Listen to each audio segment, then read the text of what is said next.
when I say things are tough to talk about these issues or comments, right, it's always online. I do feel like in real life, people are wonderful. The issue with online is that you're incentivized to take things out of context, you're incentivized to trend, and you're incentivized to have an opinion that's loud, even if it's misinformed. My interest has always been piqued around gender issues in general. I've always found them really fascinating, what people are not able to do, what they are able to do, all of that stuff. How hard it is to be, and it's getting more and more difficult to have these conversations, I think. And you know, where if you say anything, people feel like, oh gosh, that could be taken the wrong way. Do you feel like that is true? Has it gotten harder to discuss this stuff? Absolutely. And I do online or IRL, anywhere? No, online.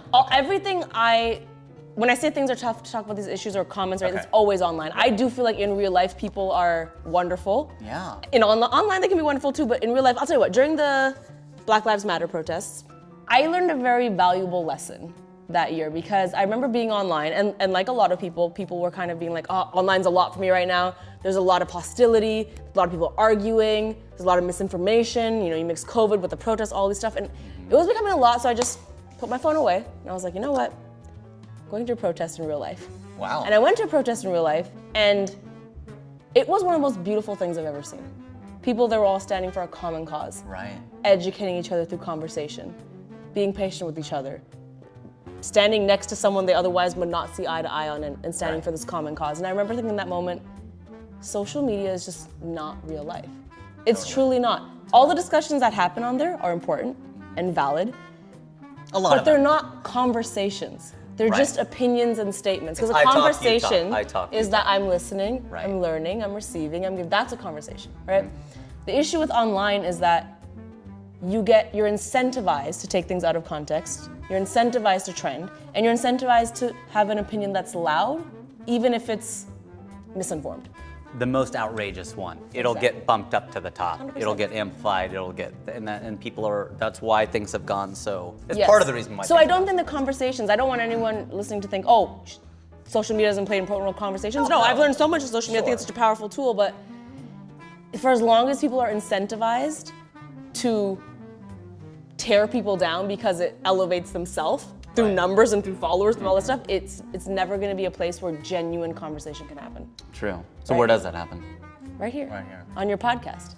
That's what's right here in this room. That's what I was hoping podcast. for. You know, because if you correct me and teach me something, I can actually like hear it and understand, and it's not like you're attacking me. And it's not like someone over there is inserting themselves in this conversation, saying something. You know what I mean? We're actually learning, and we can vibe. I've also had many instances where people I follow have said things online, and I'm not the one that will ever argue with someone online or like. Yeah. I'm like, same. you do your online. But if I see them in person again, and I might ask them about that, like, hey, so like I saw you post this, like, really interesting. Tell me about that.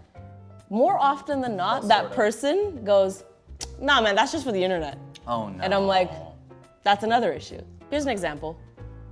I've had many friends who have acted very frustrated about lockdown, or about the vaccines, or about any mandates, have complained about it all over social media. These are against my rights, I don't trust this, I don't do this. They never responded, to each their own. Saw them in person the next time, at an event you had to be vaccinated to get into. And I was like, oh, so no man, I'm fully vaxxed. And it's like, I know, it's like all of Fox News. Yeah, you know what I'm saying? And it's like, so you have this outrageous persona with a lot of opinions online that's garnering you a lot of buzz, but like, you don't live this up. That's the internet.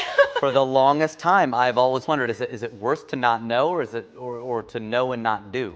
Like if you don't know something, you're just ignorant, not willfully ignorant, but ignorant, or then it's like, no, but that illustrates why it's so much worse to know and not do. Yes.